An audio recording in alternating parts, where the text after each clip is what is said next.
চেহারা দেখতে পাই, আপনার রাসূল যেন নিজের সুন্নতের চেহারা দেখতে পাই, এই মনে করবেন। তাহলে বাবা, কবরে যারা আছে তারা জিন্দা না মুর্দা? কবরে যারা আছে তারা জিন্দা না মুর্দা? জিন্দা। কোন জগতে আছে? আলামে বারজাক। মনে রাখবেন, আলামে বারজাক। তারা কবরে জীবিত। আল্লাহু আকবার। যার জন্য আমার মুস্তাফা বলছেন, তোমরা যখন কবরস্থানে যাবে, কবরস্থানে যাওয়ার পূর্বে, কবরস্থান যখনই দেখবে কবরকে, কবরস্থানের নিকটে যখনই যাবে, কবরবাসীকে সালাম করবে। জোরে বলো সুবহানাল্লাহ, সুবহানাল্লাহ। কবরবাসীকে সালাম করবে। রাসূলুল্লাহ বোঝাতে চাইলেন কবরবাসী জিন্দা আছে, তবে তো নবী সালাম করতে বলছেন। যদি মুর্দা থাকতেন নবী সালাম করতে বলতেন না। আচ্ছা বলুন তো, আপনাদের গ্রামের ইমাম সাহেব আছে, মাওলানা সাহেব আছে, আপনি তাকে খানা দিতে গিয়েছেন, টিফিন দিতে গিয়েছেন, কিংবা দুপুরের ভাত দিতে গিয়েছেন, গিয়ে দেখছেন ইমাম সাহেব ঘুমিয়ে আছে। কি করছে? ঘুমিয়ে আছে। কেউ সালাম দিবেন? আরে বলছেন না খান। কেউ সালাম দিবেন কেন? ঘুমের অবস্থায় সালাম দেওয়া যাবে না। আর ঘুম যে রাসূলুল্লাহ বলেছেন অর্ধেক মৃত্যু। ঘুম হচ্ছে অর্ধেক মৃত্যু। যে অর্ধেক মারা গেছে তাকে সালাম করা যাবে না। আর কবরে যে গোটা মারা গেছে, আমার রাসূল বলছেন কবরস্থানে যাও তো আগে সালাম জানাও। আমি জিজ্ঞাসা করলাম, আকা অর্ধেক মারা গেলে সালাম করা যাবে না? ফুল মারা গেছে তাকে সালাম করব?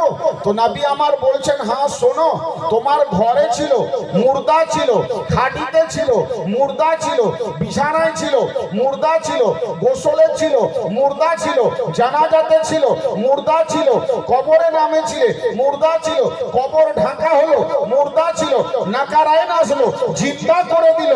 জিন্দা করার পর জিজ্ঞাসা করা হলো মার রাব্বুকা। তো শোনো, যখন নাকারায়ন জিন্দা করে দিল, একবার মানুষ মওতের মজা চাখে, বারবার মওতের মজা চাখে না। একবার মওতের মজা চেখে নিয়েছে, পুনরায় কবরে জিন্দা করে দিয়েছে। আব কিয়ামত পর্যন্ত জিন্দা থাকবে। কবরওয়ালা কিয়ামত পর্যন্ত জিন্দা। মুস্তাফা বলেন, কবরের পাশ দিয়ে হেঁটে গেলে মাইয়াত কবরের পাশ দিয়ে যে হাঁটে, হাঁটনেওয়ালার চটির আওয়াজ পর্যন্ত পায়। আল্লাহু আকবার। চটির আওয়াজ শুনতে পায়। কবরের পাশ দিয়ে হেঁটে যায়, মাইয়াত বুঝতে পারে তার ছেলে যাচ্ছে না তার মেয়ে যাচ্ছে, না কোন পড়োশি যাচ্ছে, না কোন বন্ধু যাচ্ছে। আর কবর থেকে উকি মেরে মেরে ওই জানেওয়ালাকে বলে, এই জানেওয়ালা তুমি চলে যাচ্ছ, একটু আমার জন্য দোয়া তো করে যাও। জানেওয়ালা আমার জন্য মাগফিরাতের দোয়া তো করে যাও। মুসলমানও আপনি কবরস্থান দিয়ে যান, কবরের মাইয়াতরা আপনাকে দেখে, আপনাকে চিনে এবং আপনার কাছ থেকে দুয়ার সাহায্য চাই। জোরে বলো সুবহানাল্লাহ। আজ থেকে কবরস্থানে গেলে দোয়া করবেন, কবরস্থানের পাশ দিয়ে গেলে দোয়া করবেন, দোয়া করবেন, দোয়া করবেন। মুসলমানও মাইয়াত যে মারা যায় আমার বাড়ি পর্যন্ত মুর্দা, কবরে গেলে, কবরে গেলে বলো বলো, কবরে গেলে জিন্দা। আর কিয়ামত পর্যন্ত জিন্দা। আর ওর কবরে ঘুম আসবে না, কারণ কারো জন্য কবরটা জান্নাতের বাগান, কারো জন্য কবরটা জান্নাতের বাগান। আর কার জন্য জান্নাতের বাগান? মুসলমান একটু আর আলোচনা করি। আপনারা ওয়াজ শুনেছেন, আজকে একটু শুনুন। আমার ভাষা বুঝতে পারছেন কিনা জানি না। মুসলমান, আমার রাসূল, আপনার রাসূল সাল্লাল্লাহু আলাইহি সাল্লাম কবরে আসবেন। একটা দল বর্তমান সমাজে বেরিয়েছে, তারা বলে কবরে নবী আসবে না, কবরে নবীর ফটো দেখানো হবে। তারা আগে থেকেই সিলিন্ডার হয়ে গেছে, কবরে নবী আসবে না, নবীর ফটো ফটো দেখানো হবে, তারা নবীকে আসবে না, আসা বলবে না। কারণ কি জানেন? আমার নবী যেখানে যায় ও জায়গার নাম পরিবর্তন হয়ে যায়। নবীর কদম যেখানে পড়ে ওই জায়গার নাম পরিবর্তন হয়ে যায়। নবী যতদিন মক্কাতে ছিলেন, মক্কার নাম মক্কা মুকাররমা ছিল, মক্কাতুল মুআজ্জামা ছিল। মুসলমান মোহাম্মতে শুনবেন, নবী মদিনাতে আসেনি, মদিনার নাম ইয়াসরিব ছিল। আল্লাহ আল্লাহ, নবী মক্কা মুকাররমা ছাড়লেন, মক্কা মুআজ্জামা ছাড়লেন, কদম রাখলেন ইয়াসরিবে। নবীর কদম পড়লো, নাম পরিবর্তন হয়ে গেল, নাম মদিনাতুল মুনাওয়ারা হয়ে গেল। বুঝা কি গেল? নবী পাকের কদম পড়লো, নাম পরিবর্তন হয়ে গেল, ইয়াসরিব থেকে মদিনাতুল মুনাওয়ারা হয়ে গেল। মুসলমানও, আমার গ্রামে মসজিদ আছে, আপনার গ্রামে মসজিদ আছে, যেখানে দাঁড়িয়ে ইমাম নামাজ পড়ায় সেটাকে মেম্বার বলা হয়, যেখানে দাঁড়িয়ে ইমাম খুতবা দেয় সেটাকে মেহরাব বলা হয়। কুরবান যান, নবীর মদিনাতেও মসজিদ আছে, নবী পাক সাল্লামের মসজিদ আছে। ও মসজিদ যে হজে গিয়েছেন, হাজিরা দেখে এসেছে, ও মসজিদের নাম মসজিদে নববী, মসজিদে নববী। আল্লাহ আল্লাহ, আল্লাহু আকবার। আমার দয়ার রাসূল মেম্বারে দাঁড়ালেন, রব বলছেন জিবরিল নাম পরিবর্তন করে দাও। মসজিদে নববীর মেম্বারকে মেম্বার বলা যাবে না, আমার নবীর কদম পড়েছে, নাম পরিবর্তন হয়ে যাবে। আমি আরজ করলাম মাওলা, নবীর কদম পড়েছে, নাম পরিবর্তন হবে, নামটা হবে তো হবে কি? আল্লাহু আকবার। আমার নবী আমার রব বলছেন, আমার রাসূলের কদম পড়েছে, আজ থেকে এটা মেম্বার নয়, এটা রিয়াজুল জান্নাহ। জোরে বলো না সুবহানাল্লাহ। যারা হজ পাকে গিয়েছেন, নবীর মেম্বারকে দেখেছেন, রিয়াজুল জান্নাহকে দেখেছেন, নবী যেখানে দাঁড়িয়ে নামাজ পড়ান, আল্লাহু আকবার, নবী দাঁড়িয়ে গেছেন, ওটাকে মেহরাব বলা যাবে না, ওটা রিয়াজুল জান্নাহ। বুঝা কি গেল?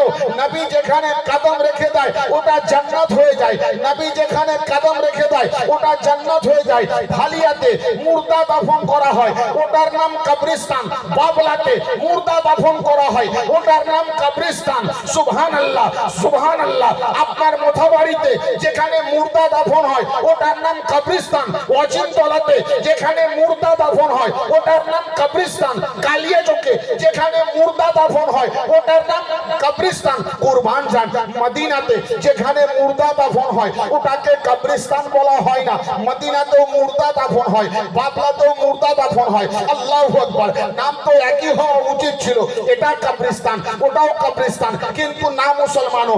মদিনাতে যেখানে মুর্দা দাফন হয় ওকে জান্নাতুল বাকি বলা হয়েছে, জান্নাতুল বাকি বলা হয়েছে। আমি আরজ করলাম, এখানে মুর্দা দাফন হলো, এর নাম কবরস্থান, ওর নাম জান্নাতুল বাকি। কেন? আওয়াজ আসছে, মৌলভী শোনো, কে কবরস্থানে মুস্তাফা কদম রেখেছে, মুস্তাফা হাজির হয়েছে। বুঝা কি গেল? যেখানে নবীর কদম পড়ে ওই জায়গাটা জান্নাত। ওই জায়গাটা জোর সে বলো, কদম পড়ে ওই জায়গাটা, ওই জায়গাটা মদিনার কবরস্থানে কদম রাখলেন তো কবরস্থান থাকলো না, জান্নাতুল বাকি হয়ে গেল। মসজিদে নববীর মেম্বারে দাঁড়িয়ে খুতবা দিলেন তো মেম্বার থাকলো না, রিয়াজুল জান্নাহ হয়ে গেল। মেহরাবে দাঁড়িয়ে ইমামতি করলেন তো মেহরাব থাকলো না, রিয়াজুল জান্নাহ হয়ে গেল। মক্কা মুকাররমা থেকে ইয়াসরিবে আসলো, নাম মদিনাতুল মুনাওয়ারা হয়ে গেল। বুঝা কি গেল? নবীর কদম যেখানে যেখানে পড়ে ওই ওই জায়গা জান্নাত, ওই ওই জায়গা, ওই ওই জায়গা, ওই ওই জায়গা। জোর সে বলো, পিছে वालों বলো, নবী যেখানে কদম রাখে ওই জায়গাটা, ওই জায়গাটা জান্নাত। আল্লাহ, এবার আসুন, আপনার মা মারা গেছে, কবরে রেখেছেন, নবী আসবেন। বাপ মারা গেছে, কবরে রেখেছেন, নবী আসবে, নবীর কদম পড়বে, নবীর কদম পড়বে। তো বলো, कब्रिस्तान को कब्रिस्तान मत समझो, कब्रिस्तान को बयाबान मत समझो। अरे कब्रिस्तान ये जन्नती के लिए पूरा कब्रिस्तान जन्नती है, इसलिए कब्र में कदम मुस्तफा है।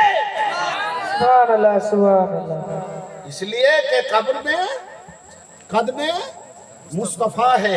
তো যেখানে নবী কদম রাখে ওই জায়গাটার নাম কি? ওই জায়গাটার নাম। তো আপনাদের কবরস্থানে নবী আসেন না? নবী আসেন না? মাইয়াতকে দেখতে আসেন না? আরে নবী আমার কোন নবীর উম্মত আপনি জানেন? জানেন না। ভাই জানাবো আপনাকে আপনি কোন নবীর উম্মত। আজকে যদি সময় পাই আমি একটু কলকাতার মতো বলা অভ্যাস, তো কলকাতায় হযরত আসতে ধীর মস্তিষ্কে ওয়াজ একটু কম শুনে, যত ফাটিয়ে বলতে পারবেন। তো আপনাদেরকে আমি ধীর মস্তিষ্কে বলছি, নবী যেখানে কদম রাখে ওটা জান্নাত। তো জান্নাত বিক্রি করা যায় বাপ? যায় না। ये बोल से जन्नत बिक्री करा जाए ना। अरे जन्नत को बेचा पहलूर दाना ने, जन्नत को बेचा पहलूर दाना ने, मिट्टी का घर बनाया। बादशाह निजेर बेगम के निये जाच्छे, बोले कोई है जन्नत खरीदने वालों, कोई है जन्नत लेने वालों, क्यों आछे जन्नत किनबे? तो बादशाह बेगम जुबैदा कुछ रकम दे दिया बहलूर दाना को और ले लिया बहलूर, कहा जा तुझे एक जन्नत दे दिया। बोलो ना सुभान अल्लाह। सुभान अल्लाह। बेचने वाला कौन? बहलूर। खरीदने वाली बादशाह बेगम। अब जन्नत किने নিয়েছে। বাদশা বলছে বেগম তুমিও কাজ পাও না, পাগলের কথায় পড়ে যাও আর জান্নাতকে কিনতে যাও। আরে জান্নাত কি কিনা যায়? জান্নাত কি কেনার জিনিস না জান্নাত বেচার জিনিস?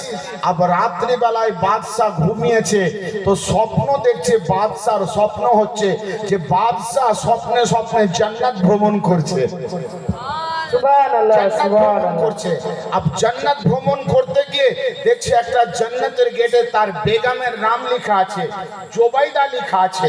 তো ওই বিবির ঘর, আমার বিবির ঘর গেটের কাছে গিয়েছে, গেটের কাছে গিয়েছে, একটু গিয়ে দেখি তো জান্নাতের ঘরটা আমার বিবির। যেমনই গেটের কাছে গিয়েছে, গেট মান দাঁড়িয়ে গিয়েছে। কাহা কোথা যাবে? বলে আমার বেগমের ঘর। বলে তোমার বেগমের ঘর বটে, কিন্তু তোমার বেগম কিনে নিয়েছে। তোমার বেগম, তোমার বেগম কিনে নিয়েছে।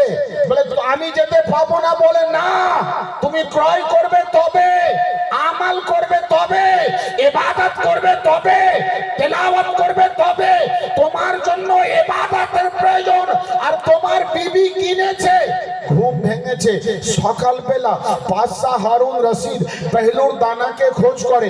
পহলুর পাবো তো পাবো কোথা, পাবো তো পাবো কোথা, পহলুরকে পাবো তো পাবো কোথা। বহু দূরে দেখছে পহলুর জান্নাতের ঘর বানাচ্ছে, আবার বলছে কোই খরিদনে वाला है, জান্নাত বেচছে। বাদশাহ হারুন রশিদ গিয়েছে, বলে বেটা क्या দাম चाहिए, কি দাম নিবে? বলে তেরা পুরা বাদশাহী।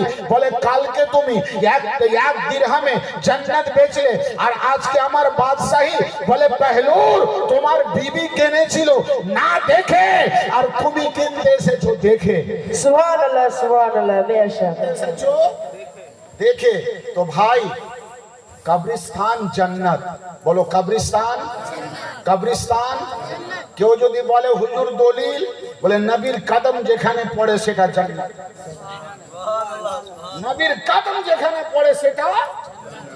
যার জন্য যারা নবীকে নূর মানে না, নবীকে হাজির নাজির মানে না, তারা আগেই সিলিন্ডার যে আমাদের কবরস্থানে নবী আসবেন না, নবীর ফটো দেখানো হবে। কারণ নবী আসলে তো জান্নাত হয়ে যাবে। আর ও সারা জীবন নবীর গুস্তাকি করেছে, সারা জীবন নবীর গুস্তাকি করেছে, আর তার কবর জান্নাত হতে পারে? হবে না। যার জন্য তারা বলে ফটো দেখানো হবে। আর হাম সুন্নিও আমাদের আকীদা নবীর ফটো নয়, নবী আসবেন। নবী আসবেন আর নবীকে দেখানো হবে। বাবু তাহলে নবীর কদম যেখানে পড়বে ওই জায়গাটার দাম কি? নবীর কদম যেখানে পড়বে ওই জায়গাটার দাম কি? কেউ দিতে পারবো? কেউ দিতে পারবো? পারবো না। আমি আরজ করব এই কবরস্থানের জলসায় যদি আপনারা ওয়াজ শুনেন, ইনশাআল্লাহ নবী পাকের উপরে ওয়াজ করব, আরজ করব, নবী যেখানে কদম রাখে ওই জায়গাটার নাম জান্নাত। বাবু, একটা মাইয়াতকে কবরে রাখার আগে কিসের প্রয়োজন হয় বলো? জানাজা। জানাজা আগে, পরে কবর। पहले জানাজা, बाद में কবর। আচ্ছা বলো তো বাপ, দুনিয়াতে বাড়ি করছো পরের জায়গায় না নিজের জায়গায়? জি, নিজের জায়গায়। জায়গাটা ক্রয় করে না ঠকে নিয়ে? দলিল আছে না কোনোদিন বুলডোজার চালিয়ে দিবে সরকার? দলিল আছে? ভাই চলে যাবেন যেখানে, ওই জায়গাটা কিনবেন না? ওই জায়গাটা কিনবেন না? যেখানে জানাজা আপনার হবে ওই জায়গাটা আপনি চান যে আমার জানাজা কারো জায়গাতে হোক না আমার জায়গাতে হোক? বাবু আমাকে বলেছে আনার সময় যে হযরত আমরা জলসা দিয়েছি, জানাজা পড়ার জায়গাটা আমরা ক্রয় করব, আপনি একটু চেষ্টা করবেন আমি অত্র মাহফিলে আমার নবীর কদম যেখানে পড়ে ওই জায়গাটা মিশলে জান্নাত, ওই জায়গাটা মিশলে জান্নাত। নবীর মোহাব্বতে এতগুলো লোকের মধ্যে একটা লোক হবেন যে হুজুর আমি জানাজার জায়গা কেনার জন্য, যেখানে আমার জানাজা হবে, যেখানে আমার আম্মার জানাজা হবে, যেখানে আমার ভাইয়ের জানাজা হবে, যেখানে নামাজের জানাজা হবে, ওই জানাজার জায়গা কেনার জন্য হুজুর আমি 1000 টাকা দেবো। লিখেলেন একটু, নারে তাকবীর, আল্লাহু আকবার, নারে রিসালাত। একবার আসবেন বা ভাতটা মিলাবেন। আমি মুসাফির, কলকাতা থেকে এসেছি, সকালবেলা বালুরঘাট এক্সপ্রেসে চেপে সুবহানাল্লাহ একজন হয়েছে 1000 টাকার দাতা। একটু নামগুলো লিখবেন। সুবহানাল্লাহ, নাম আপনার? জি, এক ভাই নগদ দিয়েছেন। নারে তাকবীর, নারে রিসালাত, সুবহানাল্লাহ। 1 নম্বর হয়েছে, 2 নম্বর, 3 নম্বর। এই দেখুন, এই আপনার নামটা একটু লিখবেন। এই যে ভাই 3 নম্বরে হাত দেখিয়েছেন, আমি বেশি চাইনি 1000 করে। 3 নম্বর হয়েছে। 4 নম্বরে কে খুশনসিব আছেন? 4 নম্বরে নিজের নামটা লিখাবেন। আল্লাহু আকবার। আল্লাহ 4 को बड़ा पसंद किया है। 4 সুবহানাল্লাহ, কোরআন 4, বেদ 4, ইসলামের কোনা 4, সুবহানাল্লাহ। 4 নম্বরে এই যে এক মুজাহিদ ভাই আমার এসে গেছেন নগদ, সুবহানাল্লাহ। 4 নম্বরে। 5 নম্বরে কে আছেন? নিজের নামটা লিখাবেন। মাত্র 1000 টাকা। আমি 10,000 20,000 করে চাইনি, 1000 চেয়েছি। আজ নয়, 1 মাস পরে দিবেন 1000 টাকা। 5 নম্বরে জি, মেয়ের নামে 500 টাকা। সুবহানাল্লাহ, দোয়া করে দেবো আমি। 5 নম্বরে নিজের নামটা কেউ লিখাবেন যে হুজুর আমার নামটা লিখে দিন, যেখানে নবীর কদম পড়ে ওটা জান্নাত। হুজুর আমার জানাজা যেখানে হবে, আব্বার জানাজা যেখানে হবে, ভাইয়ের জানাজা যেখানে হবে, ওই জায়গাটা নিব, যার জন্য আমি 1000 টাকা 1 মাস পরে দেবো। আমার নামটা আপনি লিখেলেন। 5 নম্বরে কোন ব্যক্তি? 5 নম্বরে, আরে জানাজার জন্য জায়গা কিনা হবে, আপনারা চুপ। আর মাত্র 1000 টাকা। সুবহানাল্লাহ। এই অবস্থায় দুলালগঞ্জ ফালিয়ার এমন তো হওয়ার কথা নয়, এমন হওয়ার কথা নয়। 5 নম্বরে কে খুশনসিব আছেন? নিজের হাতটা তুলবেন। 5 নম্বরে হাতটা তুলে দেখাবেন হুজুর। ওই দেখুন 5 নম্বরে হাত উঠেছে। নারে তাকবীর, নারে রিসালাত, নারে হায়দারি। একটু দোয়া করি, আল্লাহুম্মা আমিন। হে রব্বুল আলামিন, একজন দুজন করে 5টা ভাই আমার 5 নম্বরে হাত তুলেছে। মাওলায়ে করিম, যেখানে নামাজে জানাজা হবে আল্লাহ ওই জায়গা কেনার জন্য, ওই জায়গা ক্রয় করার জন্য, এই পরওয়ারদিগারে আলম তোমার বান্দাদের কাছ থেকে আমি 1000 করে টাকা চেয়েছি। প্রথমে আমার এক বয়স্ক আব্বা হাত দিয়েছেন, মাওলা 2 ভাইকে নগদ দিয়েছেন। মাওলায়ে করিম, তুই প্রত্যেকের দানকে কবুল করো। আল্লাহ এদের মধ্যে যাদের মা বাবা ইন্তেকাল করেছে তাদের জন্য এই দানকে সদকায়ে জারিয়া বানিয়ে দাও। এই মাওলা আমি মুসাফির, আল্লাহ তুমি মুসাফিরের হাতকে খালি ফিরিয়ে দাও না, না। মাওলায়ে কারীম, আমার যে ভাইরা দিয়েছেন তুমি তাদেরকে 70 গুণা দাও মাওলা। আয় মাওলা, তাদের রোজগারে আল্লাহ তাদের কারবারে তারাক্কিয়াত দান করো, তাদের রোজগারে বরকত দান করো মাওলা, তাদের খেতে খামারে বরকত দান করো, তাদের বাড়িতে বরকত দান করো। আয় মাওলা, আমি মুসাফির তোমার কাছে চাইছি, যদিও আমি বেহলুর নয় মাওলা, গোলামে বেহলুর তো রয়েছি মাওলা। এ ভাইরা বিশ্বাস করেছেন যেখানে নবীর কদম পড়ে সেটা জান্নাত, জান্নাতি জায়গার জন্য হাজার হাজার টাকা করে দিচ্ছে। আল্লাহ তুমি কবুল করে নাও, আমিন। বাহাক লা ইলাহা ইল্লাল্লাহু মুহাম্মাদুর রাসূলুল্লাহ। বাবু 6 নম্বরে কোন খুশনসিব আছেন নিজের হাতটা দেখাবেন।